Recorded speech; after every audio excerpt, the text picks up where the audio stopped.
mga ka-legit Dover Cards, isang sikat or sumikat o isa sa mga sumikat sa Branded Eat Bulaga na guest dito po sa Tape Bulaga.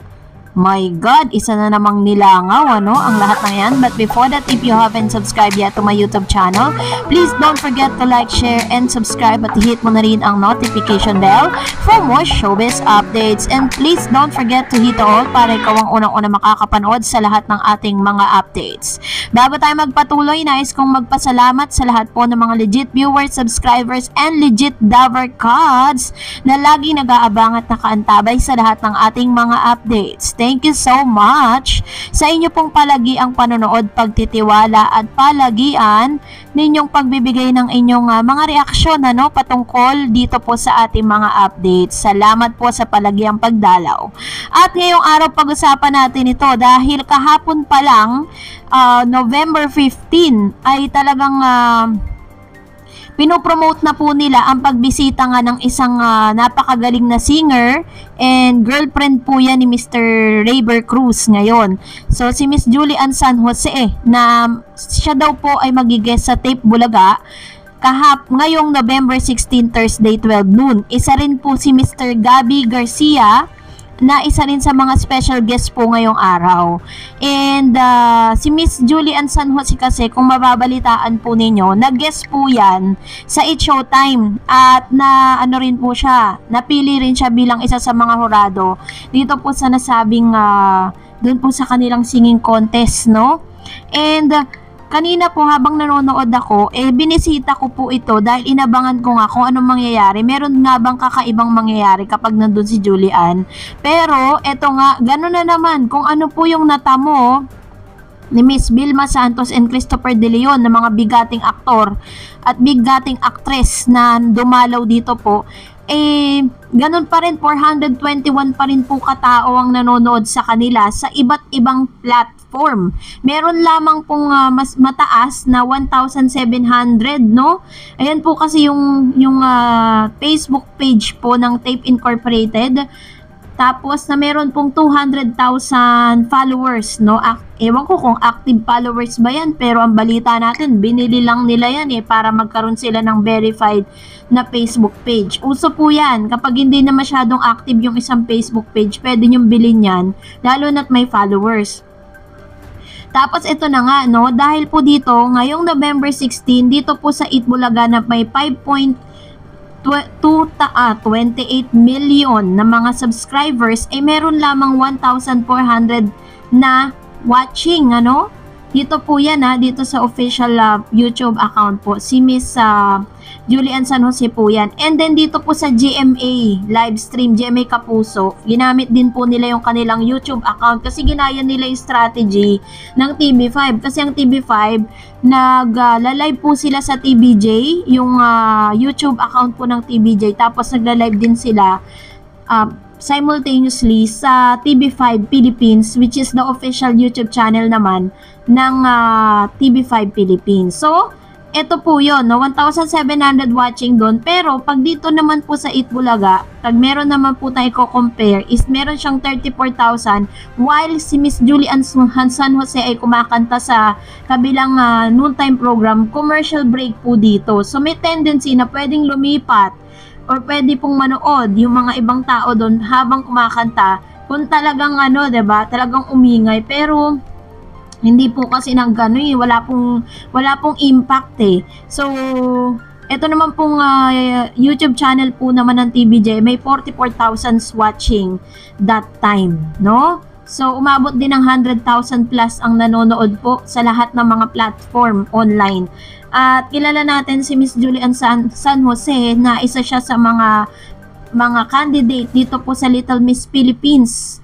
I don't know kung anong taon po ito pero talagang nagpamalas po siya ng kanyang talento sa pagkanta. And this time, dahil kailangan gawin ni Miss Julian San Jose ito dahil parang lahat ata ng GMA Sparkle, parang iniiwasan nila na mag-guest sa Tape Bulaga. Ni-recently lang talaga na nagkakaroon po ng guesting ang ibang mga GMA Sparkle dito sa Tape dahil siguro sa isip nila humupa na yung issue kaya pwede na silang mag-guest, ano? So this time, mukhang nilangaw na naman, mukhang wala na naman pong pumansin dito sa mga sikat na actors and actresses. Pero kung nabalitaan po ninyo, nung nag-guest po si Miss Julian San Jose doon po sa It's Showtime, nag-trending po yun, #1 spot. So yun po yung pagkakaiba, wala pong kinalaman kung magaling or kung walang kinalaman yung mga actors and actresses na pumupunta doon po sa show na yun. Ang may diferensya talaga yung show, 'di ba? So ibig sabihin lang talaga online, hindi po ganoon kataas, hindi po ganoon kadami ang talagang nanonood sa kanila ng online. So kini-claim nila that they are #1 sa Free TV. So tignan na lang natin, 'di ba? So ganun nga po yung nangyari ngayong araw. Kaya naman ewan ko pero ang pagkakaalam ko kasi kaya po napilitan si Julian San Jose na mag-promote sa Tape Bulaga dahil ang producer po ng kanyang gagawing concert is ang GMA. So, kailangan niya pong sundin kung ano po yung instruction. Yun po instruction sa kanya na kailangan niya na mag-promote sa nasabing show. Kaya kailangan niya sundin yun. So, anyways, narito naman ang ilan sa mga komento ninyo patungkol sa last update.